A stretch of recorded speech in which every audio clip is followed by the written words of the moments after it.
এবার নতুন জটিলতায় সুয়েজ খালে আটক দশা থেকে মুক্ত হওয়া এভার গিভেন জাহাজটি প্রায় এক সপ্তাহ হলো চালু হয়েছে সুয়েজ খাল। পুরোদমে চলছে পণ্য পরিবহন, কিন্তু এখনো খাল পার হতে পারেনি এভার গিভেন। জাপানের মালিকানাধীন পণ্যবাহী জাহাজটির কারণে কোটি কোটি ডলার ক্ষতি হয়েছে খাল কর্তৃপক্ষের। তাই শত কোটি ডলারের ক্ষতিপূরণ ছাড়া মুক্তি মিলবে না বলে সাফ জানিয়েছে মিশর। এ যেন শেষ হইয়াও হইল না শেষ। টান টান উত্তেজনার উদ্ধার অভিযান শেষে খুলে গেছে সুয়েজ খাল। অবসান হয়েছে বিশাল জাহাজ এভার গিভেনের আটকা দশার, কিন্তু মুক্তি মেলেনি পুরোপুরি। উদ্ধারের এক সপ্তাহ পরেও জাহাজটি নোঙর করে রয়েছে সুয়েজ খালের মাঝামাঝি গ্রেট বিটার লেকে।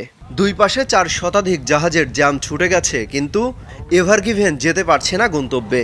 আটকে আছে পণ্য বোঝাই 20,000 কন্টেইনার।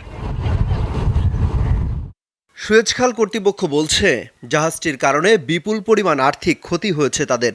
তাই 100 কোটি ডলার ক্ষতিপূরণ না দিলে ছাড় পাবে না 2000 টন ওজনের জাহাজটি। এভার গিভেন নিয়ে চূড়ান্ত কোনো ফল আসেনি, এখনো তদন্ত চলছে। প্রথমত, এটি ছাড়াতে যে পরিমাণ খরচ হয়েছে এবং যে ক্ষতি হয়েছে তা পুষিয়ে উঠতে বিপুল অর্থ প্রয়োজন। অচলাবস্থায় দিনে গড়ে 1,40,00,000 মার্কিন ডলারের রাজস্ব হারিয়েছি আমরা।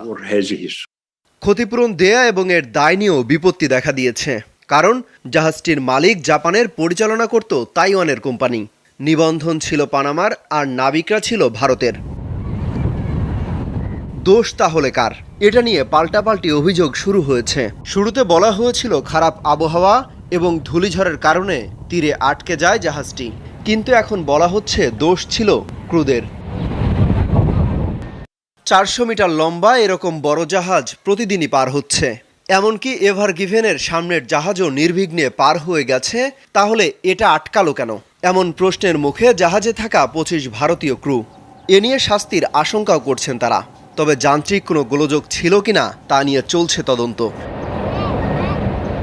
ক্ষতিপূরণ সহ নানা জটিলতা এরই মধ্যে একটি মামলা শুরু হয়েছে লন্ডনে, যা নিষ্পত্তি হয়ে জাহাজটি ছাড়া পেতে দীর্ঘ সময়ের ব্যাপার বলে মনে করছেন বিশেষজ্ঞরা।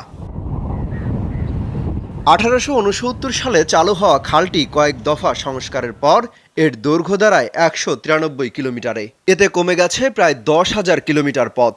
সব দেশের জাহাজ চলাচলের জন্য উন্মুক্ত এই খালের উপর নির্ভরশীল বিশ্ব বাণিজ্যের 12%। প্রায় এক সপ্তাহ বন্ধ থাকায় দৈনিক 950 কোটি ডলারের ক্ষতি হয়েছে বিশ্বজুড়ে। এমনকি সুয়েজ খাল কর্তৃপক্ষেরও দৈনিক ক্ষতির পরিমাণ 1.5 কোটি ডলার। অমিত হাসান রবিন, যমুনা নিউজ।